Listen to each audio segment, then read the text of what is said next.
Der Dispo ist für kurzfristige Notfälle gedacht und sollte aus mehreren Gründen nicht über einen längeren Zeitraum genutzt werden.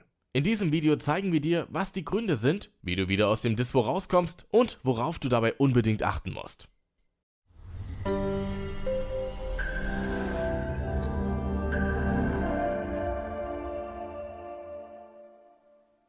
Drei wichtige Gründe gegen den Dispo.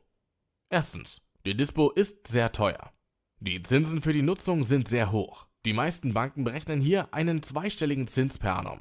Wenn du den gewährten Dispo-Rahmen komplett ausreizt, gewähren viele Banken zunächst noch etwas Spielraum. Dafür wird dann nicht der Dispo-Zins, sondern der Überziehungszins berechnet. Der liegt oft noch 2 bis 5 Prozentpunkte höher. Zweitens, Zahlungsunfähigkeit droht. Ist dein Konto zu weit überzogen, werden Lastschriften, Daueraufträge und ausgehende Überweisungen nicht mehr ausgeführt. Drittens, Dispo-Rahmen kann gekürzt oder gekündigt werden. Die Bank kann jederzeit den Dispo-Rahmen kürzen oder den Dispo ganz kündigen. Der ausstehende Betrag muss dann ausgeglichen werden. Vor allem wenn dein Konto lange überzogen wird, steigt das Risiko einer Kündigung. Mehr zur Dispo-Kündigung und den daraus folgenden Problemen erfährst du gleich. Dispo ausgleichen. So geht's. Die einfachste Möglichkeit ist es, den Dispo aus Ersparnissen auszugleichen. Schau, ob du auf einem Sparbuch oder einem Tagesgeldkonto noch Guthaben hast, das du verwenden kannst. Die Guthabenzinsen sind dort garantiert niedriger als die Zinsen, die du für den Dispo zahlst. Wenn du keine Ersparnisse hast oder mit ihnen nur einen Teil des Dispo-Kredites ausgleichen kannst, dann ist auch eine Dispo-Umschuldung möglich. Hier gibt es zwei Möglichkeiten. Entweder einen Rahmenkredit oder einen Ratenkredit. Der Rahmenkredit funktioniert ähnlich wie ein Dispo-Kredit. Die Zinsen sind hier aber nur minimal günstiger.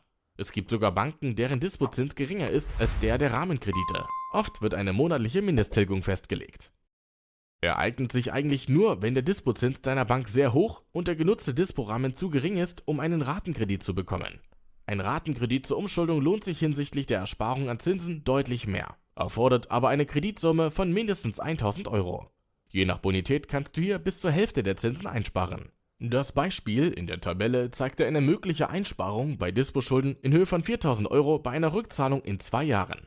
Unter dem Video verlinken wir dir einen Anbieter, mit dem du die Konditionen für einen Umschuldungskredit bei verschiedenen Anbietern vergleichen kannst. Entscheidest du dich für einen Umschuldungskredit, lass dir auf keinen Fall eine Restschuldversicherung aufquatschen.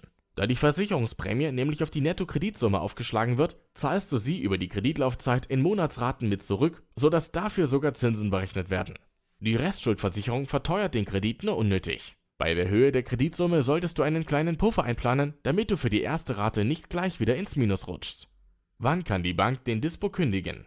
Grundsätzlich kann die Bank jederzeit den Dispo kürzen oder kündigen. Oft passiert das in Situationen, in denen man ihn tatsächlich braucht. Da er in der Regel an den monatlichen Geldeingang gekoppelt ist, kann es zum Beispiel dann passieren, wenn das Einkommen durch Arbeitslosigkeit oder eine lange Krankheit sinkt.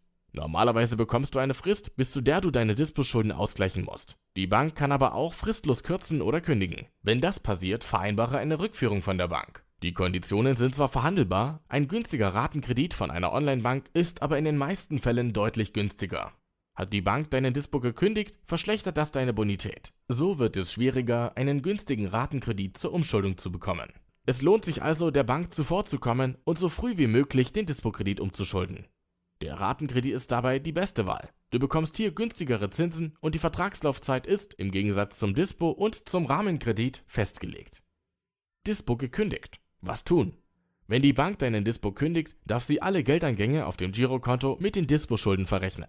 So ist es möglich, dass wichtige Abbuchungen nicht von deinem Konto erfolgen können. Hast du bereits ein zweites Girokonto bei einer anderen Bank, dann nutze das künftig als dein Hauptkonto, auf dem dein Gehalt oder andere Einnahmen eingehen. Falls du noch kein Zweitkonto hast, ist es spätestens jetzt Zeit, ein neues zu eröffnen.